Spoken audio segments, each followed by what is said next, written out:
India को बर्बाद करने के लिए कोई और नहीं, इंडिया के लोग खुद ही आगे आएंगे, जिसका लाइव एग्जांपल अभी हम देख ही रहे हैं। ये वीडियो देखिए, इस बंदे ने एक टैंक में लगभग 700 लीटर पेट्रोल रिजर्व कर लिया। 700 लीटर पेट्रोल, इतना पेट्रोल कोई अपने पर्सनल यूज के लिए नहीं लेता। वो डेफिनेटली इस ऑयल को ब्लैक में बेचेगा जब ऑयल का क्राइसिस आएगा। इंडिया में वैसे ही लूज पेट्रोल रिजर्व करना इनलीगल है, लेकिन फिर भी लोग घर के कुकर, डिब्बों और यहाँ तक कि दूध के बर्तनों में भी ऑयल को भर के घर पे लेके जा रहे हैं। लेकिन अगर आप सोच रहे हो कि ये सिर्फ पेट्रोल चोरी इंडिया में ही हो रही है, तो चलो एक डेवलप्ड देश ऑस्ट्रेलिया पर भी नजर मारते हैं। इस वीडियो में देखो, एक यूके की महिला ने अपनी गाड़ी में पेट्रोल भराने के बाद लूज प्लास्टिक बैग्स में ऑयल को भरा के डिग्गी में रख लिया। इन सब वीडियो से हम ये देख सकते हैं कि लोग कितने डेस्परेट है ऑयल की चोरी के लिए। और इंडिया में तो आज सिचुएशन ऐसी हो गई है कि इंडिया चुनौतियों से नहीं, इन से ज्यादा परेशान है। लेकिन यहाँ पर एक सवाल आता है कि ये क्राइसिस ऑयल का हो चाहे एलपीजी का हो, इंडिया में इतनी जल्दी कैसे आ गया। चलिए बात करते हैं इंडिया की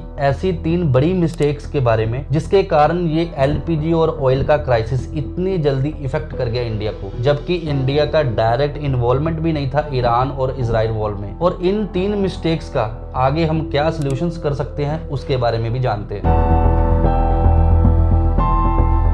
सच बताऊं, ईरान और इजराइल में जो वॉर चल रही है वो सच में भारत की इकोनॉमी को डिस्ट्रॉय कर सकती है, क्योंकि हम इंडियंस ये बोलते तो हैं स्वदेशी अपनाएं, लेकिन हम हर चीज पर दूसरी कंट्रीज पर डिपेंडेड है। जैसे कि इंडिया में 85 से 89% ऑयल इंपोर्ट होता है अदर कंट्री से, और जिसमें से 40% तो रशिया से ही आता है। 60% एलपीजी इंडिया मिडिल ईस्ट से लेती है। 50% गैस तो इंडिया यूएई और कतर से लेती है। और अगर कोल की बात करें तो इंडिया अपने टोटल कोल का 20% अदर कंट्री से ही इंपोर्ट करती है। यहाँ तक कि इंडिया का टोटल 90% मिथेनॉल और फर्टिलाइजर इंपोर्ट होता है अलग अलग कंट्री से। यहाँ पर हम एक चीज तो बोल ही सकते हैं कि इंडिया चाहे डिफेंस में वीक ना हो, लेकिन वो बिना फ्यूल के पावरफुल भी नहीं है। ईरान और इजराइल में तो डायरेक्ट इन्वॉल्वमेंट भी नहीं है भारत का, लेकिन आज भी लोगों को सड़कों पर 12-12 घंटे खड़े होने के बावजूद भी एलपीजी सिलेंडर्स नहीं मिल रहे। बुकिंग होने के बावजूद भी उनको ये नहीं पता होता कि 12 घंटे खड़े होने के बाद भी उन्हें सिलेंडर मिलेगा या नहीं मिलेगा। और दूसरी तरफ ब्लैक मार्केट अपना रोल अच्छे से निभा रही है। 850 के सिलेंडर को सीधा 4000 में बेच रही है। चाहे हमारा इस वॉर में डायरेक्ट इन्वॉल्वमेंट ना हो, लेकिन ये नहीं बोल सकते कि हमसे ऐसी 3 बड़ी मिस्टेक्स नहीं हुई जिसके कारण ये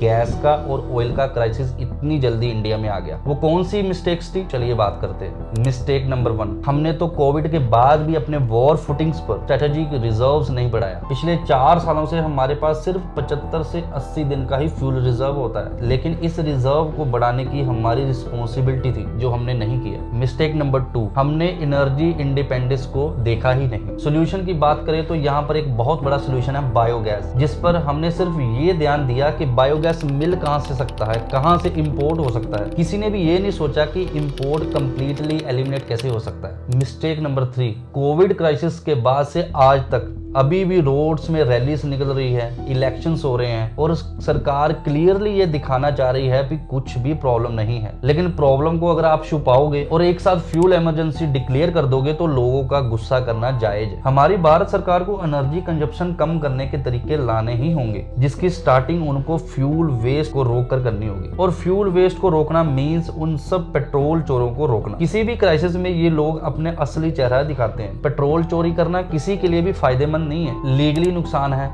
इकोनॉमिकली भी नुकसान है, और एक एडिशनल खतरा बना रहता है कि कहीं इस ऑयल में आग ना लग जाए। इस वीडियो का हमारा मेन पर्पस तो यही है कि उन सभी पेट्रोल चोरों को समझना चाहिए कि अगर फ्यूल क्राइसिस है तो हमें फ्यूल सेव करने के तरीके सोचने चाहिए, ना कि सेल्फिश बन जाना चाहिए। ऐसे में अगर फ्यूल क्राइसिस आए तो हमें क्या करना चाहिए, चलिए बात करते हैं सोल्यूशंस की। 500 मीटर रूल, कम डिस्टेंस वाली जर्नी में हमेशा साइकिल पर जाओ, ना कि बाइक पर। बड़े डिस्टेंस वाली जर्नी को हमेशा पब्लिक ट्रांसपोर्ट से ही पूरा करो, और पब्लिक ट्रांसपोर्ट में आप बस, मेट्रो सब यूज कर सकते हैं। अगर पॉसिबल है तो अपने ऑफिस बॉय और कलीग्स को अपने साथ ही ऑफिस में लेके जाओ। एक कार पर अगर 4 पैसेंजर जाएंगे तो 3 लोगों का जो फ्यूल है वो सेव हो जाएगा। सिग्नल पर अगर आप 30 सेकंड से ज्यादा खड़े हो तो इंजन को ऑफ कर दो। कार टायर्स में जो प्रेशर है उसको मेंटेन रखो ताकि जो फ्यूल का कंजप्शन है वो कम हो सके। और अगर हम गवर्नमेंट लेवल पर सोल्यूशन की बात करें तो उसमें सिस्टम को चेंज करना होगा। पेट्रोल पंप्स पर पुलिस की विजिलेंस को बढ़ाना होगा ताकि ये जो पेट्रोल चोर हैं इनको पकड़ा जा सके, ताकि लोग एक्स्ट्रा पेट्रोल खरीद कर रिजर्व ना कर सकें। गवर्नमेंट को ऐसी इंडस्ट्रीज को फाइंड आउट करना चाहिए जो वर्क फ्रॉम होम करा सकती हो। At least 2 day work from home तो इंट्रोड्यूस करना ही चाहिए। गवर्नमेंट ऑफिस का टाइम अगर जो 9 से 5 है उसको अगर शिफ्ट कर सके, ताकि जो 9 से 5 के बीच में सबसे बड़ा जाम लगता है वो अवॉइड हो सके, क्योंकि जाम में ही सबसे ज्यादा जो फ्यूल है वो